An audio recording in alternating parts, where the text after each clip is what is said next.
This is Hugo Quintanilla with Long and Foster, North Potomac, Rockville. And today we're actually having a very different live. It is still the live at 5, so do not fret. You still haven't missed out a thing. We've just been a little bit delayed. I've had a really great showing with a client that just wrapped up a few minutes ago. So I wanted to take you guys on in a day in the life of a realtor, but unfortunately the signal was a little bit too spotty, so I didn't think it was worth it. Everything started getting really dark, so I didn't think it was worth it. I do have some footage that I'm going to put on YouTube for my clients, but for everyone at home, if you have any questions, my name is Hugo Quintanilla. I'm a realtor with Logan Foster, licensed in Maryland. My phone number is 240-389-4884 is hugo@nf.com, and I am here to serve. So if you have any questions or comments, feel free to leave them in the chat, leave them in the comments below, or go ahead and leave them in the DM. Like I said earlier, this is the live at 5. Your little 15 minutes a day to learn about real estate and get a little bit more knowledgeable about how to get into this wonderful world as real estate.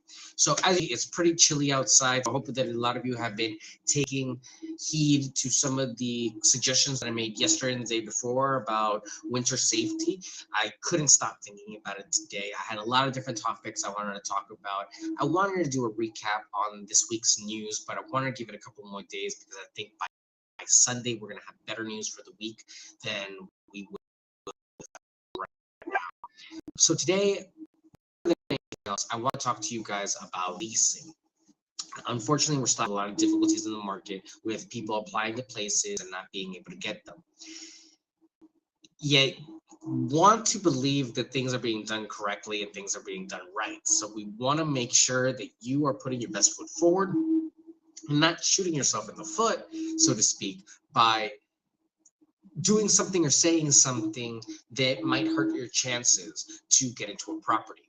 So I want to run through the different ways that you can get a property, the different types of properties that are out there, and just run through a couple of basics, tips and tricks, and suggestions that you might want to look into for leasing. One of the biggest things that I can tell you just from personal experience is applying for properties that are within your earning budget. So most places they will ask you for a gross income that is some multiple of that property. So an example I love to give is that if the place was $1,000 a month, you're expected to at least bring in $3,000 a month to be able to qualify for that property. Now, I've seen places where it goes up as 4.5 times, and I've seen places where it goes as low as 2.5 times. So it varies from location to location, from company to company, and who's listing the property. But it doesn't hurt to ask, and really a good rule of thumb is to be between 3 and 3.5 times the monthly rent so that you can qualify for the property. Your rent is $1,000, you would have to bring in at least 3,000, and you would have to be making at least 26,000. I'm sorry, 30. You'd have to be making at least 36,000 a year to actually have the property qualify. You qualify for that property. You want 2 years of good references, 2 years of good history, no evictions on your record. You want preferably 680 or superior. Really, nowadays, everyone's about 700, but when push comes to shove and a property has been sitting on the market for a long time, you'd be surprised. Sometimes decisions are made because of the need of that property off the market. So sometimes applying doesn't hurt, but if the property says a specific number, I would definitely suggest that you have that number or more by a way, at least 20 points or more, because one of the biggest things that you'll realize that is in this market with less inventory is that you'll have many more people out in the market trying to shop around with you, especially right now that there aren't a lot of properties on the market. You have tons of people that are looking, and trying to figure out if it's worth the investment, spending more money and moving to a place, or staying in the property and just paying the rent increase that they're getting today. We're expecting about 3.5% increases for rent, but rents are slowing in how much they've increased. But that was only logical because at the end of the day, we had such a huge rent increase between the last 2 years. It was only bound to happen that the percentage that we increased this year was going to be drastically less. You got to run the numbers for your local area. So take into consideration what you see on Redfin, what you see on Zillow, and what you talk over with your realtor, because we have a wealth of different numbers that we can draw from to advocate for you and pull for these prices so that we can get you top dollar for your lease. Remember, it's a business, and unfortunately, with any business, there comes costs. So make sure that you're doing the math with your realtor on the expenses that it's going to take for you to successfully lease this property. If the numbers don't work, then don't lease it. You're going to give yourself a headache. You're going to run yourself ragged. You're going to be worried about a property. And at the end of the day, it's not going to be in the cards because you're not going to be making enough to really offset the expense and the burden you're taking on. Now, if it's one of the few ways for you to keep the thing going and to keep the property and to, work something out and it helps your whole portfolio, well, I've seen people extend, but it's not something that I would recommend. We want to do these things safely. We want to do these things in an organized manner so that we're not running into these surprises in the future. So 2 years, good history, good referrals, good workers history, no evictions on your record, good credit.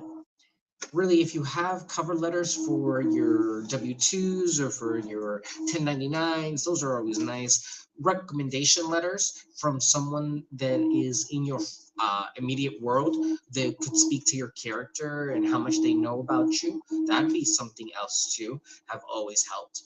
And don't be shy to ask questions. Sometimes one of the biggest things that you'll see is a property that might not be 100% ready to go.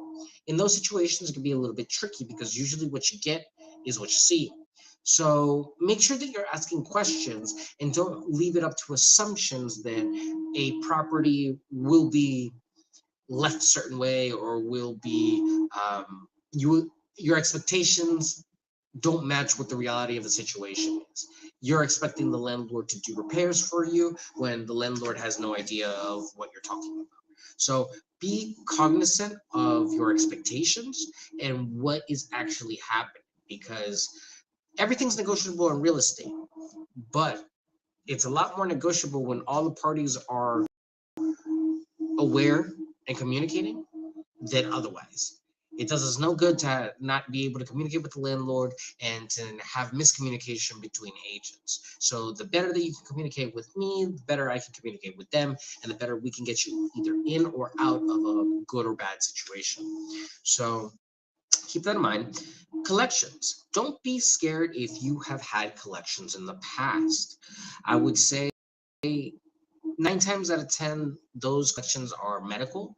And as of late, from my understanding with the Biden administration, the collections that are medical are not showing up on most records for credit pulls. So it's not impacting credit scores. Yes, you are responsible for that debt. And yes, if you keep incurring it, there are negative impacts to your credit.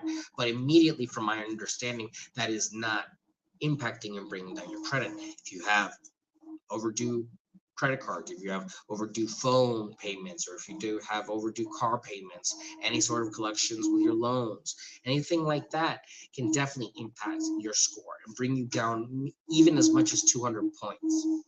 We've talked before about cosigners. Your cosigner should have at least double your income and at least 700 plus in credit score to be a successful cosigner, because what we have to prove is that person can not only maintain themselves, but can also maintain the property if something were to go wrong.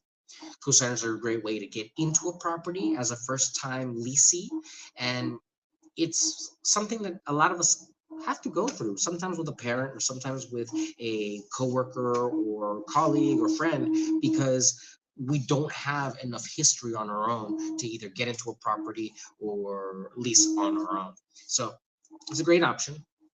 There are programs, for example, like it used to be referred to as Section 8, but now referred to as the Housing Opportunity Commission. That is a voucher that helps offset the cost of leasing in Maryland and in Montgomery County, for example. There are all types of different price points depending on the zip code, and they give you a voucher anywhere from 75 up to the whole amount of the lease for you to use to be able to afford living in these areas.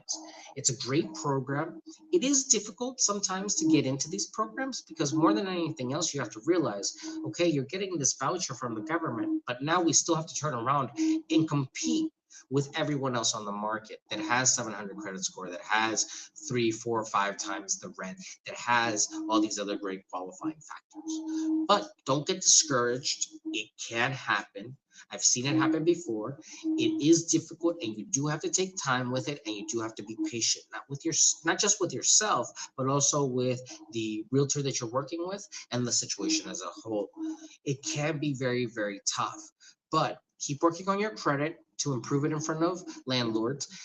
Keep working on references and referrals and make your case more pleasing for landlords by giving more evidence of how great of a tenant you've been. If you could provide more proof of income or more proof of payments of your leases in the same price point, that would also help too. Really, anything that could help your case in front of a landlord would help our case in front of them. So think about that next time you're thinking about leasing. And if you're co-signing for someone else, that sometimes can show up on your record. So make sure that you're aware of what's on your credit report.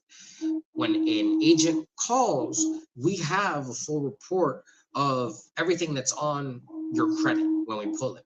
So at that point, we know everything there. If we bring something up and you're unaware or don't know or are caught off guard, that could be the difference between us having confidence in your application and going back to our landlord and telling them, hey, this is a great person that's, really trustworthy, versus us saying, hey, I don't know about this person. This person might be a little bit sketchy. They didn't really know what I was talking about. So make sure you're careful. Make sure that you're, whether or not the fee is going to be charged before or after you apply. Some places it's before, but some places it is after, depending on their processing methods. Most credit checks are soft pulls. They shouldn't be hard pulls unless they're otherwise disclosed. If you get a hard pull, I'm very sorry. I apologize. But there's nothing you can do. You can remark and say something to them and make a comment back. But really, at that point, the deed has already been done, your credit has already been dinged. It's going to take a few days to get back. So just ask, just if you're unsure, most places, most companies, these sorts of leases. If you guys have any further questions, there's tons of stuff we can talk about tax Ds. Yes, you can talk about, you don't need to have a social. If you have a passport, yes, you can. So when you are having difficulty with getting someone into a property, the best thing to do is actually have more cash on hand. So you can have up to 2 months security deposit. A contract is something good to know, because if you have a lot of money up front, or a lot of savings, difference between getting the and got to be there. Other people in the market, they're all saying they want this place. You have to make yourself stand out. And a few of the ways of doing that are either giving the landlord, offering them more more security deposit, offering an incentive on the rent, increasing the rent, offering an increase in the rent, offering some sort of other incentive that maybe your situation, maybe you're part of trade and you how to do certain work or can do something. So my best suggestion with any of that barter is it in writing.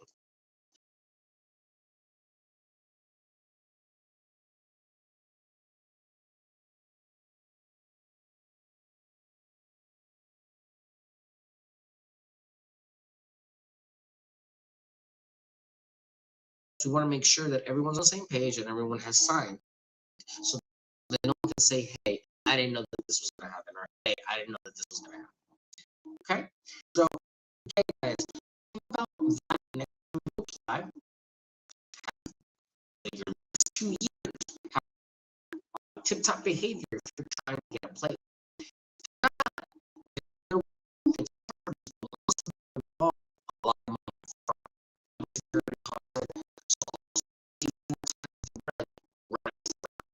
So, don't complain that it's pretty expensive to buy right now. It's expensive to lose. So,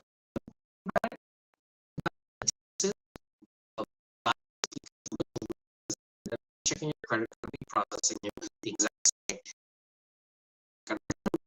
Direct landlord, you're dealing with other buyers. There's have to do with landlord selecting you. So that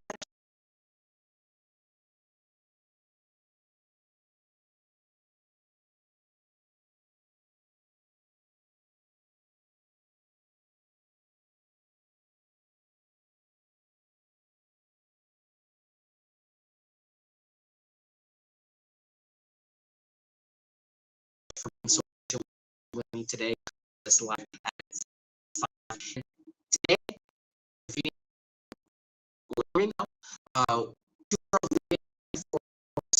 Hugo.com, realtor.com is the website, and I can't think of anything else. I appreciate you so much for always tuning and saying hi and liking the posts and seeing again the little shorts and everything else that we do.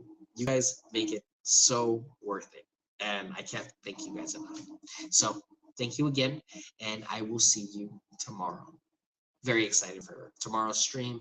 Very excited for Sunday's stream. Have a great weekend for everyone I don't see, and yeah, have a great night. Take care. Bye.